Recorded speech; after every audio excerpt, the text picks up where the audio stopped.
Olá pessoal, aqui é o psicólogo Novaes em mais um vídeo para o canal de psicologia. Aqui vamos lá, utilizando o recurso que nós temos, vamos sem edição, tomada única e igual cinema novo mesmo. Então hoje nós vamos falar sobre as emoções e o que elas têm a ver com a terapia cognitivo-comportamental, sendo que elas são parte crucial porque nós utilizamos muito dessa leitura que o paciente fará de si próprio, desses seus estados emocionais. O que seriam as emoções em si? Academicamente, ela é descrita como uma reação fisiológica a um estímulo, tanto externo como interno.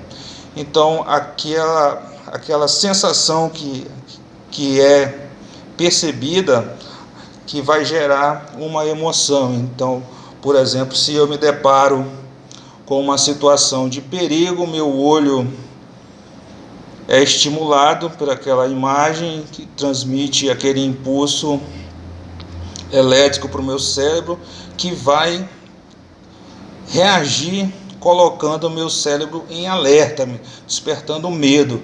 Automaticamente vai jogar um estímulo que vai fazer com que aumente a frequência cardíaca, entre cortisol no sangue, meu respiração aumenta e eu entro em estado de alerta. Isso eu estaria falando do medo, mas isso eu vou descrever mais à frente no vídeo. Então, primeiramente, descrevendo as emoções, ela é um estado fisiológico de resposta a um estímulo interno ou externo. Nós podemos dividir as emoções em 3 tipos de emoções. Quais seriam elas? Primeiramente, as emoções de fundo, que eu falarei a seguir, emoções primárias e emoções secundárias ou sociais. Então, o que seria, primeiramente, as emoções de fundo? Certas condições do nosso estado interno, por exemplo, a homeostase, ou um estímulo externo que provoque, no caso como eu citei aqui, uma reação de alerta, provoca uma sensação no meu corpo. E essa interação corpo e mente é essa emoção, esse estado emocional, mas bem mais profundo. E ter essa percepção desses estados emocionais é um trabalho que nós desenvolvemos na terapia cognitivo-comportamental na hora que nós pedimos que o paciente faça o registro dos pensamentos disfuncionais, aonde uma situação gatilho provoca uma emoção X que gera um comportamento Y. Então, quando a pessoa começa a perceber seus gatilhos daquelas emoções, a gente pode, quem sabe, reestruturar um pensamento disfuncional, que será futuros vídeos, né? Você já nos acompanha, que está inscrito no canal, ou quem não tiver, que participe deste intuito que é divulgar a psicologia e tentar proporcionar uma qualidade de vida melhor para a população. E nós sabemos que o canal, o YouTube, as redes sociais fazem com que as ideias se divulguem, se dissipem com mais facilidade nesta era que estamos vivendo. Então, falando sobre essas emoções de fundo. O que seria essa emoção de fundo? É estados de tensão, que a gente percebe a tensão, de cansaço, de fadiga, ou de muita energia, situações de bem-estar, de mal-estar. Essas seriam situações quando a gente está irritado.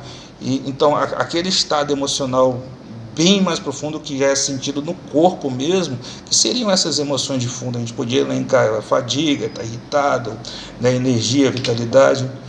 Então, isso é muito essencial quando, por exemplo, a gente está conversando com um paciente, ele começa a descrever sobre os estados, que ele fala que eu estou fatigado, estou me sentindo cansado, principalmente paciente depressivo, sem energia. Então, a interpretação disso, dessa leitura que ele está fazendo no corpo, desses fenômenos psíquicos, que também são biológicos, é essencial para realizar a terapia, porque por exemplo, se nós formos identificar a tristeza que ele está sentindo, quem sabe reestruturando o pensamento que pode estar distorcido, ele não venha a reinterpretar aquela situação de uma forma mais adaptativa, porque como premissa básica da TCC, né, terapia cognitivo-comportamental, nós sabemos que não é a situação em si que provoca a emoção, e sim como nós a interpretamos. Então, devido a isso, é que nós damos ênfase nesse, como se diz assim, escaneamento corporal que nós fazemos e conseguimos interpretar esse estado emocional que nós estamos. O que já seriam agora as emoções primárias? As emoções primárias, que já estão acima da emoção de fundo, elas já seriam questões mais adaptativas. Então, elas podem ser denominadas em 6 tipos: o medo, a alegria, a tristeza, a raiva, a surpresa e a aversão. Elas são aprendidas quando criança, desde quando a gente começa a se desenvolver, elas vão se aguçando. Então a gente pode perceber pelo próprio nome dela, elas têm uma função adaptativa, elas que fizeram com que o ser humano atingisse o ápice da escala evolutiva. Por exemplo, interpretando situações de medo às quais eu vá me submeter, eu consigo preservar muito mais a minha vida do que eu me expor. Então, sentir aquela emoção de fundo, a qual deixou meu corpo tenso, e eu consegui interpretar aquilo como medo, né? Aquilo me gerou medo, sendo que muitas respostas, antes de se tornarem conscientes, o corpo já está reagindo, porque a adrenal já jogou adrenalina no sangue antes de eu raciocinar, já me colocou em um sistema de alerta para fugir. A alegria, no caso de encontrar carboidrato, encontrar alimento que me gerava felicidade, em épocas mais ancestrais, era o reforço para que aquela situação fosse repetida. Por exemplo, a aversão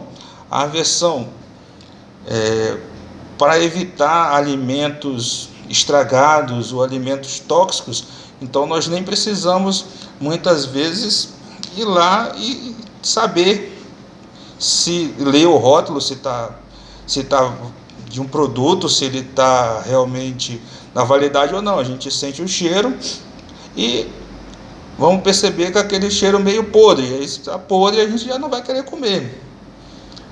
A raiva, uma questão de defesa. Quando a gente estiver nessa emoção e com raiva, a gente consegue se defender.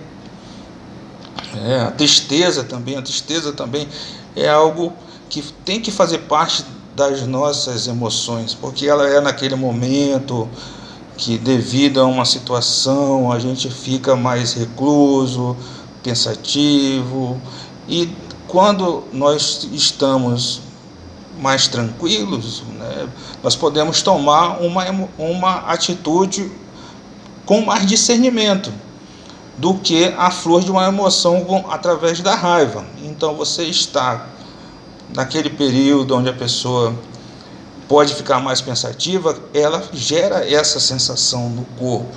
Então todas elas têm um intuito biológico, elas têm uma função. A gente não pode querer apagar a tristeza da nossa vida. Ela faz parte do nosso quadro biológico.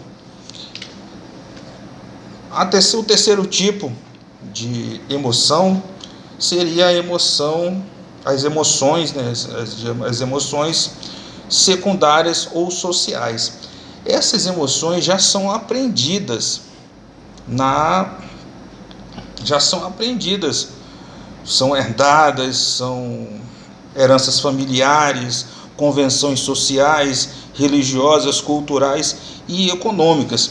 E essas emoções sociais, elas provocam, dependendo da situação do indivíduo que não tem uma capacidade de resiliência muito exacerbada, ele vem a sucumbir. Por exemplo, uma pessoa que tem uma emoção social como a vergonha. De repente eu chego no lugar, aí preciso falar em público, aí de repente eu já começo a suar frio e a perna treme, aí eu começo a sentir aqueles calafrios, o pelo arrupiar, e de repente eu associo aquilo como uma vergonha e fico acreditando que está todo mundo ali me olhando e pensando, esse cara é uma fraude, ele não sabe o que ele está falando não. Então, se eu desenvolver um quadro de ansiedade tão grande que eu já deixo de me expor, começa a prejudicar a minha vida, porque está vindo aquela sensação corporal ruim, que eu interpretei como medo, e depois eu digo que é a vergonha, porque eu senti pensar que eu sou uma fraude, eu ia ficar com certeza com vergonha, aí eu começo a evitar isso que eu acabei de descrever para vocês é como nós fazemos o diagnóstico de ansiedade social, fobia social. A pessoa que vai em lugares e acredita que está sendo julgada pejorativamente, e assim ela começa a evitar. Diferente é daquele que tem uma ansiedade só porque tem muitas pessoas, seria uma agorafobia. Então existe uma distinção. Outro exemplo de emoção social aprendida, o orgulho. Olha o que o orgulho provoca na nossa sociedade, aonde nós às vezes não consigamos dar o braço a torcer, aí a pessoa tem um pensamento rígido e frente àquelas situações prefere escolher o sofrimento. Às vezes pessoas por orientação sexual ou religiosa, as famílias se destroem, as pessoas destroem laços familiares, amizades, devido ao orgulho. O ciúme exacerbado, ele é um paranoide, ele é um problema, né? Porque se a gente for fazer uma conjectura cultural com relação às formas que o homem se relaciona, ele termina utilizando o ciúme como um meio para justificar certas condutas, como a gente tinha antigamente no Código Penal, que a pessoa podia praticar, né, homicídio, matar no âmago da paixão. Isso aí, ainda bem que tiraram isso, porque completamente é uma coisa. Sei que a pessoa fica, mas ela tem que ter, para viver em sociedade, viver em harmonia com o outro, esse tipo de controle, né, para não estar tirando a vida do próximo. Então a gente coloca essas emoções sociais, por exemplo, outro tipo de emoção social que é o altruísmo, né? A gente tem altruísmo. Se a gente for falar do altruísmo, por que assim, utilizando a seleção natural, por que eu tenho que fazer o bem para o outro? Porque para viver em comunidade eu tenho que estar praticando, tenho que estar fazendo essas barganhas para ser aceito. E por que eu fazer o bem sem ter nada em troca? Então, em lugares onde o altruísmo é valorizado, então a pessoa vai começar a aparecer, vai querer fazer publicidade de quando estiver fazendo o bem, e, sei lá, pode até não ter esse sentimento, querer realmente, como eu acabei de falar, aparecer. Então, o que eu queria trazer para vocês hoje aqui é justamente falar sobre as emoções, porque na hora que nós sentimos ela profundamente, lá o nosso neurônio que está percebendo e enviando o impulso elétrico para o cérebro, os nossos sentidos captando o estímulo, tanto interno como externo. Então aquilo não chega tudo à tona na consciência, aquilo passa por um processo interno, um processo subconsciente, abaixo da consciência. Quem assistiu o vídeo anterior que eu falo sobre o corpo como um caleidoscópio, assim, interpretando uma miríade grande de estímulos. E o estímulo, quando chega à consciência, ele chega como se fosse uma representação. E essa representação, ela vem fundamentada nas nossas crenças centrais. Então, quando ela chega à nossa consciência, essa representação é o pensamento automático. Eu também tenho um vídeo aí. E esse pensamento automático que chega à consciência, a ele é dado um sentido, uma percepção, aquela representação.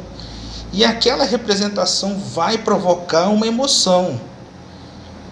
E essa emoção vai alterar o meu comportamento. Então, perceber se aquela emoção é coerente para a situação vai fazer com que eu reaja de uma forma mais adaptativa, porque se ela não for coerente, eu tenho que ver, analisar as evidências, né, questionar os fatos para ver se realmente aquilo é coerente com a verdade. Ou então, se realmente aquela situação é verídica, eu estou interpretando de forma mais coerente, cabe a mim aceitar, ficar triste, sei lá qual foi a situação, e desenvolver a minha resiliência para passar perante aquilo. Resiliência é um termo técnico físico para falar quando algo sofre a capacidade que o objeto tem de sofrer algo e depois de voltar ao mesmo estado anterior. Então, trazendo isso para o ser humano, a gente vai passar por diversas situações de vida e nem todas serão muito confortáveis. E assim sendo, nós temos que desenvolver essa capacidade de readaptação à nova condição, a qual, por exemplo, se for eventos de perda de familiares, ao luto, quando a pessoa não tem uma capacidade de vencer, de processar aquela informação, de deixar de representar aquele papel que pode ser de um pai, de uma mãe, de irmão, porque aquela pessoa a pessoa não conseguir chegar, ela pode chegar a desenvolver quadros de depressão.